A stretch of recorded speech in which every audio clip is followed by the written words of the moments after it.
बार आपका एग्जामिशन ले रहा हूं, किसी के बहकावे में नहीं आएंगे, किसी बिचौलिए के फेरा में नहीं पड़ेंगे।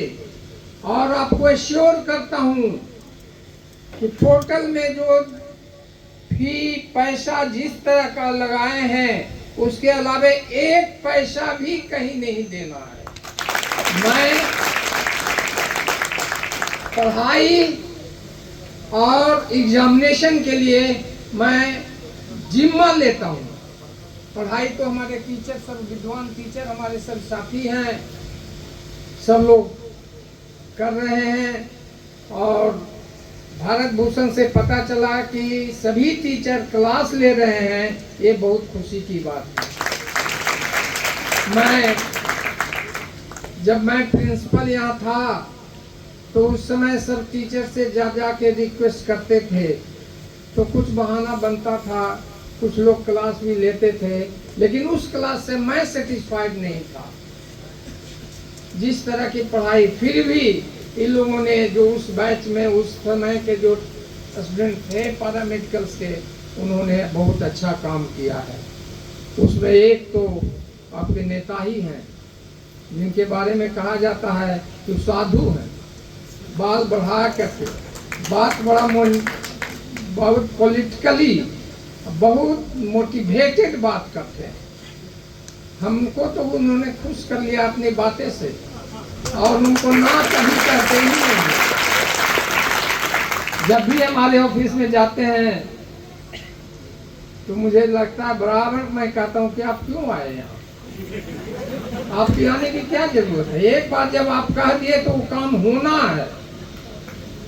जैसे अभी भाषण में बोल दिए कि पोर्टल खोलवाने की रिक्वेस्ट कर दिया हूँ, मैंने कह दिया है कि अगले हफ्ता अगर कोर्ट कुछ एडवांस नहीं दे तो मैं खुलवा दूंगा। आप लोगों का जो पुराने बैच हैं उनका रजिस्ट्रेशन हो जाएगा, एग्जामिनेशन होगा और नए बैच का रजिस्ट्रेशन शुरू कर दूंगा। बाकी रह गई बात भारत भूषण का डिमांड का, तो मैं कह रहा हूं कि आप लोगों के लिए ये आते हैं तो आप लोगों को चिंता नहीं करनी, निश्चिंत रहिए। आप अपनी पढ़ाई कीजिए और अव्वल आने की कोशिश कीजिए। एक्चुअली जिस काम में आप ट्रेनिंग में लगे हुए हैं, इसका क्या नाम है? टेक्नीशियन। टेक्निकल काम है ये, और टेक्निकल काम करने से आता है, सिर्फ बात करने से, सिर्फ किताब पढ़ने से नहीं होता है। हाँ, आपस में डिस्कशन बहुत जरूरी है। जिस तरह से कारीगर काम करते हैं आप उसी तरह के हैं कि काम जितना कीजिएगा। हमारे गुरु थे, हम भी यहीं के शिष्य रहे हैं, स्टूडेंट रहे हैं। हमारे गुरु कहते थे काम कीजिए, काम कीजिएगा तो सीख जाइएगा। मैं आज भी उसी को कहता हूँ। जब मैं यहाँ प्रिंसिपल बन के आया तो अरुण बाबू हमारे उसी समय से सहयोगी रहे हैं, और कोई काम होता था, कोई कहे कि ये हो रहा है, यहाँ दिक्कत है, तो इनको कहता अरुण बाबू जाके देख लीजिए। और इनमें ये खूबी था, ये हनुमान जी हैं, ये दौड़ के जाते हैं और काम करके आते हैं। तो उस समय भी यही हमको हमारे हनुमान थे। आज तो सुपरिटेंडेंट साहब के हनुमान बने हुए हैं, बिल्डिंग बनवाने में लगे हुए हैं। रिक्वेस्ट करूंगा इनसे भी कि अच्छी बिल्डिंग बनवाइए।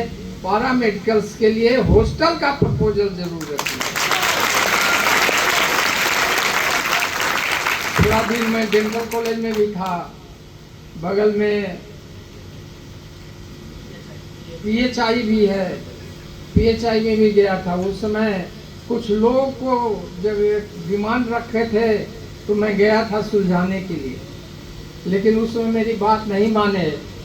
संजोग से एक लड़का अभी गए और कहे कि सर सॉरी कि उस समय मैं आपकी बात नहीं माना, और उसमें अभी हम लोग गलत रास्ता अपना लिए थे। तो मैं आप लोगों को कहूँगा किसी के बहकावे में नहीं आएंगे, किसी बिचौलिए के साथ फेर में नहीं पड़ेंगे। और बहुत से एजेंट कहेंगे आपको कि आपको एग्जामिनेशन में हेल्प करवा दूंगा, सेंटर पर हेल्प करवा दूंगा, कभी नहीं। एक नया पैसा आपको मैं श्योर करना चाहता हूँ, एक नया पैसा कहीं देने की जरूरत नहीं है। सिर्फ आप ही को नहीं, आपके साथ जितने लोग हैं, चाहे वो प्राइवेट इंस्टीट्यूशंस में क्यों न हो, मैं एक साथ एक तरह से करूँगा, एक ही तरह का नज़र, एक ही नज़र से देखूँगा और वही करूँगा। सिर्फ यही कहूँगा, मैं अपने टीचर से रिक्वेस्ट करूँगा कि आपकी पढ़ाई हो, पढ़ाई जरूरी चीज़ है। आप टीचर के पीछे लग जाइए, कहिए कि हमको सर बता दीजिए, हम काम कर रहे हैं उसको देख लीजिए, आप खड़ा हो जाइए, मैं काम करूँगा। और तब आपका देखिएगा हिम्मत बढ़ेगा, कॉन्फिडेंस आएगा आपको काम करने के लिए। इसीलिए मैं टीचर से रिक्वेस्ट करूँगा कि प्रैक्टिकल पर ध्यान दें, चाहे जाए आई का हो या लेबोरेटरी टेक्नीशियन का हो, फिजियोथेरापी का हो, चाहे जो भी हो, लेकिन उसमें उनको करना चाहिए, सिखाना चाहिए। खड़ा हो जाएंगे, इतने में हमारे बच्चे सीख जाएंगे। तो और सब कुछ डिमांड रखे थे, कहाँ गए नेताजी? हम बता रहे हैं। मेरा प्रस्ताव आया है अभी, मैं सोच रहा हूँ है ना कि ये गवर्नमेंट से करवाना होगा। नेताजी को मैं बता देता हूँ, टेक्नीशियन के बदले टेक्निकल एक्सपर्ट रखा जाए। आप लोगों का नाम टेक्निकल एक्सपर्ट। आप जिस विभाग में आप हैं टेक्निकली, उसके लिए आप एक्सपर्ट हैं, आप अपना सजेशन दीजिए, पढ़ाइए, बताइए, इवन डॉक्टर को भी बता सकते हैं आप कि सर ये है।